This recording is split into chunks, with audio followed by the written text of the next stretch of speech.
around and say I live in Pennsylvania. What's up, Mike? Being safe, buddy. Got about, I don't know, 4 hours ago. We left late today. Yeah, 4 hours. What's that, be on midnight? Yeah, midnight. So, Kentucky, man, Bowling Green's an awesome place. Didn't get a chance to check it all out. Didn't get a chance to stroll around the place all too much, but it's got a amusement park and all kinds of really cool stuff for the people that have been there. Dustin, we are heading home to Littlestown, Pennsylvania. But Colby got to check out the amusement park. What'd you think, Colby? Him and Bryson, David Merchant's son, were, I think, over there hanging out the last couple days. Getting wet. How was water park? Okay. Just okay? Like Hershey Park? Well, I've only been to Hershey Park once. I mean, you're deprived boy. You only been to Hershey Park one time. You only live about an hour and 50 minutes away. We didn't have to talk with your parents. We did get stuck on the boat. Yes, we got stuck on the Sidewinder there. Remember that? That's why we didn't went back. Me and Ryan Oh, you watched. You're a spectator. Yeah. What's up, Ryan Silcott? My man. So let me just talk about what's going on. What's a little struggle bus? So the car is fast. The car is 3-second fast. The chassis fucking works like a dream. The car is awesome. I absolutely love the car. Just fight some dumb old shit. Loose this, clip off this, clip loose here. Nothing bolting the car where it needed to be, but that's really not ever the issue. Just dumb stuff, man.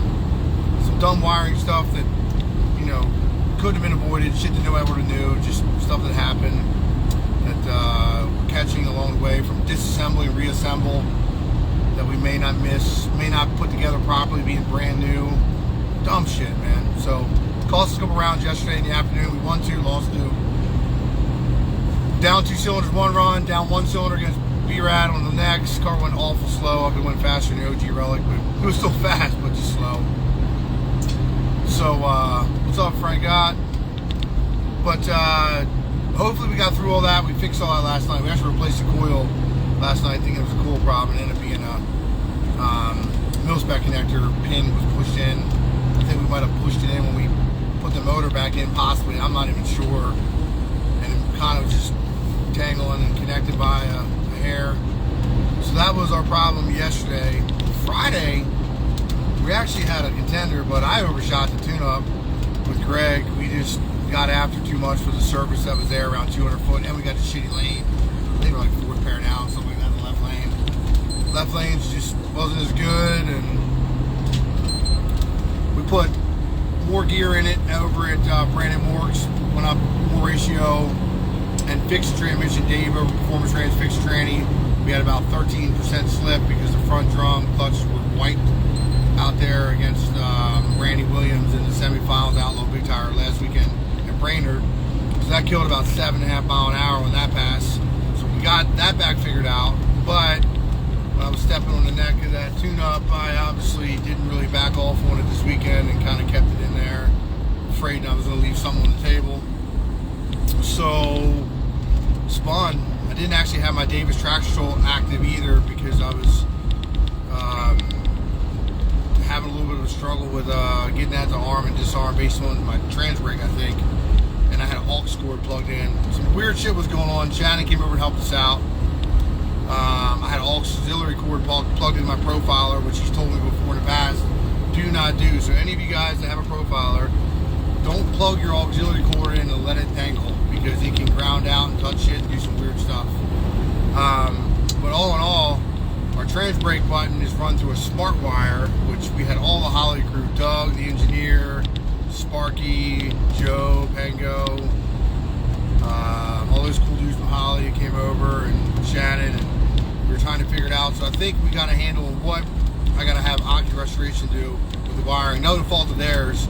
I think we basically wired the car's trans brake through some logic, and it's slowing it down about 0.2 of a second. We actually put a snubber on diode from the trans brake solenoid to the chassis to ground out some flyback, and that helped to about 0.5.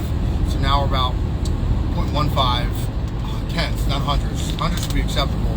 Tenths down off the trans brake. So every time I leave, I'm leaving behind somebody else, unless I'm guessing, which I'm not good at guessing. I'm not good at trying to go red or taking a chance. So we're gonna handle on it. We're gonna go back hopefully Tuesday and get it over to Aki if they're available and get Craig to look at it and get them to maybe change the setup the way Greg Powery had it, do the logic, or repin it, re-output it. I'm not sure.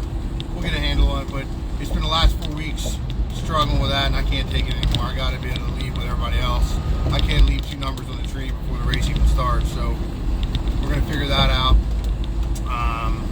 These guys are all smart, man. Being around all these techie guys as well when they're talking all this technical input, output, mumbo jumbo. I wish I understood it. Sometimes I feel like, man, if I understood this, would I be faster or would I be like slower? Because I'd be nitpicking apart the problems of the car through the tune-ups and when I'm letting go of the trans brake or racing. Sometimes I think knowing too much is dangerous. But anyway, so that's what's up. We're heading home. We had Adam Frock down there killing it the last 2 weeks. He's been out with us. He had COVID, I think, from work, and he's at crew chiefing. Nailing it, blowing out of the ballpark. Caden did a lot of traveling last week. Caden, man, he drove Wayne Rogers in Virginia, picked up a spare trans, drove the Pro Torque in Philly, picked up a converter, drove the HFR, picked up a bell housing, drove straight to Illinois. We swapped everything out to went non-lockup so we can shed 100 pounds. And that was something we had to chase a little bit because being the car was lighter was a little more difficult to get a handle on. Even though I think we biased it close, we were a little heavier on the front, but we put some more weight back in the back, and I think we got a little more control on where we need to be there. But we're going to step up our game. We're going to get these little things figured out. Now that we're understanding the little problems that can occur with assembly and disassembly and learning the car more, it's going to be a lot more helpful with us when we're going rounds and having problems where we got to maintenance things and not making little errors. So it's a new platform. And it's a new stage in a new arena of ET, so going that fast, and learning how to power manage, when you're going 200 mile an hour and you're trying to power manage it 200 foot or 300 foot or 400 foot, it's different than when you power manage it a 430 or 450 or even 520 when you run small tire. So that's something to get used to, trying to figure out how to power manage on that kind of surface when it's marginal. I'd say this surface to me this weekend was probably the worst Friday than any surface we've been to yet. Not in the starting line, but right in the middle. So I got to learn how to work with that. Definitely behind the 8 ball versus everybody else has been chasing this game for the last few years because they've got data at these tracks, which we don't, and they got data on their cars, and even the new car guys. A lot of these guys have Proline Hemis and they're all sharing data between one another, or got some guys that can help them, give them input on where to be. I've got a few guys, Finney helped me out with some questions this weekend, which I appreciate. Birdman will give me that info and help me out there. And there's only a couple turbo guys. I think there's about 9 turbo guys actually in the whole get up complete, which isn't terrible. It's more than probably people think. But it's not going to be a hard game with turbo either. Cars are fast. Turbo cars work. They might not 60 foot quite as good, but if the car is doing the job, me and us as tuners are doing their job. Once we get that portfolio library of tune-ups to fall back on and kind of manipulate as we go different rounds and different racetracks, we'll be able to go just as fast. We've already driven around a screw blower. We've left in 60-footed with some Pro Charge cars, so just got to put the total package together from the front split to the back split. Once we do all that, we'll be able to be a contender. Shows we're like second to last on the list, but I mean, Brian Martin's like maybe 5th or 6th from last, so what's that really say, I mean, we know he's not terrible. It just shows that it's tough. But, what we got on here? So Dennis, Raymond, what's up, Colby? Dustin Owens. Turbos, fuck them. I don't know if that means fuck the turbos or what that means, but we love turbos. We're a little to them, if that's what you're saying. Dustin Owens, oh yeah, we'll talk to you. Comrade Kaufman. Chasing bugs, always fun. Yeah, you're right, man. So, you know, when I built this car, I'm like, man, I'm not really sparing any expense. Not gonna have these new car blues, but still have. I ain't have one yet. We haven't had new car blues with. And it's really nobody's fault. Things happen. New project, new build. Just, you know, shit happens. But transmission failure wasn't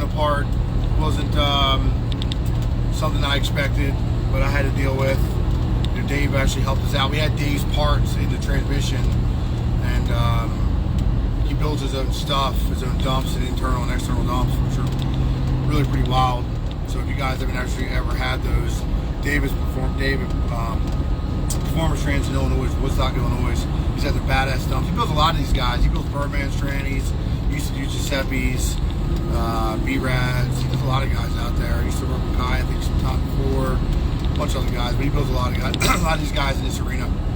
But a little small outfit out in Illinois. Great guy, helped us out. You know, he sold a lot of stuff to Wayne over the years. Wayne Rogers down in Virginia that builds our other stuff. So he helped us get stuff squared away with his setups, and we really appreciate that. We run his dumps on Caden's truck, and they've been great. His dual external works as good as our Hughes internal and external on the Relic and entry level. So his internals, one other animal, really is impressive for you guys that might want to try something that really gets some RPM in the motor. You know, when you're trying to make a tight converter happy on the shit surface and make it nice and loose. Let's see what we got here. Brian Kane, what's up, man? Spurs. Yeah, I'm basically giving everybody a hit every round. Every round I watch the videos, but goddamn, their lights go out before mine. Like, every round giving them a hit. So the race, I'm already behind before we get started, so we got to figure that out. Like, I can't fuck around anymore and keep doing this like this. It's ridiculous for me to continue to try and give a car that already 60 foots like a madman any more advantage over me. Now I want to be able to be, you know, a big part of the team and be able to rack these points up, and I know we can. I know we're right there with ET and mile per hour with everybody else within margin. We have a little bit of time, so I know that we just got to keep stabbing at it, man. Everybody knows that I don't got no give up in me. Between my family, Amy's bankroll in her pockets has been keeping us alive. Taking her broke. Just kidding. Maybe your shoebox broke. I don't know. Might be. Find out when I get home. My electric's turned off, and repo man's taking my vehicles, and fucking notice on the door says "Do not enter in the house." I don't know. But it's fun. I like being this part. I like doing this part. I like going fast, man. There's nothing like. I can tell you. When you go 420s or 14s and you're like, how the fuck did I go that slow? Like, what's wrong? What broke? Like, Christ, I remember when I would go a 30, I'm like, yeah, fuck 430, yeah. God damn, it's fine, man. Just PB'd my shit. Now you go 430, you're like, what the fuck? Can I start all over? What I lose 2-3 cylinders? What happened? It's amazing. And for a chassis to work so well, it's amazing. Really, hats off to Henry and HFR for building a sick-ass chassis. It really, really is incredible. But anyway, just want to kind of give everybody the heads up. We're not going to stop here. We're going to get this figured out between Monday and Wednesday before we head to New Hampshire. And we're going to get this thing lined out. I think, and we're going to put some new tires on it. We got about 22 hits when these were done. Get rid of these things. Anybody wants some 3410.5s that are still like new, that really work well, hit me up or DM me and come get them. But man, it's been fun. I wish I haven't had so much time back at the pits trying to diagnose and work through different things sometimes, so I can go hang out and be more apart. I'm going to though. I'm going to make a special effort to do that so I can enjoy myself. And I think it's going to happen soon. We're definitely, like I said, learning the car more, and that's what's really important. And it doesn't happen overnight. Sometimes people get lucky. You know, and also racing, drawing draws is a lot about luck. It's like, you know, Ryan Martin, he's one of the fastest motherfuckers out there, but he's obviously drawing some killers first round, not be making it in the second round. So, you know, he needs a little lady luck on his side to get a good draw, so he can move down the list, and everybody's fast. You know, I bet, you know, when you guys look at like a PDR qualifier or a lights out qualifier for RBW qualifier, there'll be like top 32, and there's like, they're all within 1/10, you know, or less than 1/10. That's probably like what this field is like now. You know, you go out there and these guys are this elite with these cars, and I'm including my car because it's right there. Everybody is within like a number, or a 10th, you know, and it's impressive.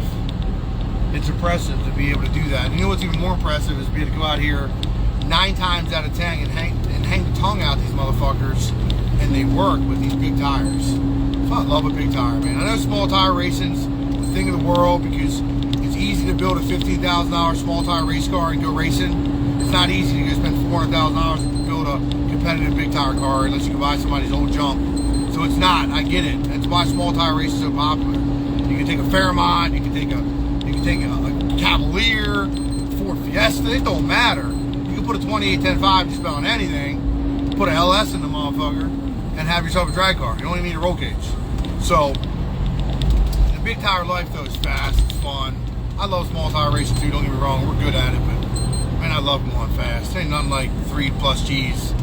So just keep following us, man. Keep giving us some faith and keeping faith with us, and we appreciate everybody, all the people that helped us get us here, and all the friends and fans that are part. We appreciate you all, man. And the struggle bus will end.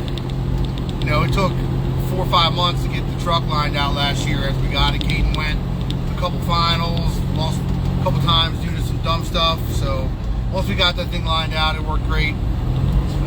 We haven't got a chance to run it as much as I'd like to, but we're going to try and get that thing out here, Maple Grove, and do some small tire here, probably the MPK. I'm going to have to give him back his transmission now. So I did steal his tranny as a spare for the X2, but I mean, these transmissions ain't cheap. I know we got to be easy on them too. This light over here at Bowling Green was so long. Oh my God, man, my transmission, I can just look down and see the smoke coming off of it. Spit on it with just sizzle. Crazy hot. Crazy hot. Sorry, my thing's beeping, by the way, guys. It's telling me I'm too close to the track trailer in front of me. This thing's too smart for its own good. Yeah, Ronnie Caton is the man. Dude, he's a hammer, bro. Dude, you know Ronnie how he is, man. He's a driver. I can't believe, put his tunes on, his little earbuds, whatever he does, and he just rocks out. Drives. Connor back at home, holding down the fort. Colby out here, keeping the camaraderie with all the local kids, keeping them by our side, cheering us on, man. Everybody's a good part of it. Amy out here making sandwiches, cooking us hot dog casserole, and keeping us fed good, keeping our bellies full, keeping the beer cold and the water cold. Adam out here killing us, getting lined up in a groove perfectly, servicing the car all by himself. Adam's pretty much been turning over this car all by himself. So you guys know Adam Frock, give him a like, give him a holler, tell him good job. He's been killing it, man. Like, I can't even explain just how well he's done with this new car, learning the whole thing. I mean, solid mofo, man. I really appreciate you, Adam. Guys.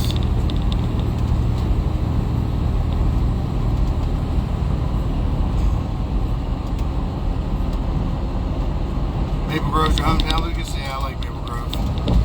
Good spot. McBurg. I ate the rest. There's none left for you, Mike. I ate everything last night. I'm like a fat man today driving home. I'm full. I only have room for the Cinnabon. Or maybe. We'll see. Alright, guys. Well, just keep on keeping on with us, and we appreciate it. And, you know, I don't know what else to say other than New Hampshire. I was hoping Kentucky was going to be the spot, but it wasn't. No fault of anybody else for our race your way in run. That was on me. I overshot tune-up. So I did change something else though. I did add my air shocks in, and I added all last minute because every test run has kind of been a round race or an elimination run. So I did test something in that run too that was partially accountable for not making a full pass, and we did creep back on it, make it better. But you know, just you got without having a lot of test time, not much you can do between racing. I wish we had more time. Hopefully this week we can find time to get in there and test somewhere. So we got to try and get somewhere to get some laps in, see if this is going to work right. The trains break, and hopefully we're good to go. Mike Gill, hey man, appreciate it. Nice finally meeting you, buddy. It's good meeting you, man. That was cool. We've been talking back and forth over social media for a couple years now, man. So it's good to meet you. Mike Gill, hey, thank you, man. Michael McDonald from Vancouver, awesome, man. Appreciate you guys looking at us, checking us out from afar. But you guys check it out, tune in, keep watching the show. It's been great. Tune in to Mega Cash Days. Mega Cash Days is gonna be killer. Watch these small tire cars roll. Watch these small tire cars get down this airport, Berkeley Springs Airport surface, basically. So Mega Cash Days is gonna continue to be badass. Keep tuning in the next couple weeks. Check us out. See you guys.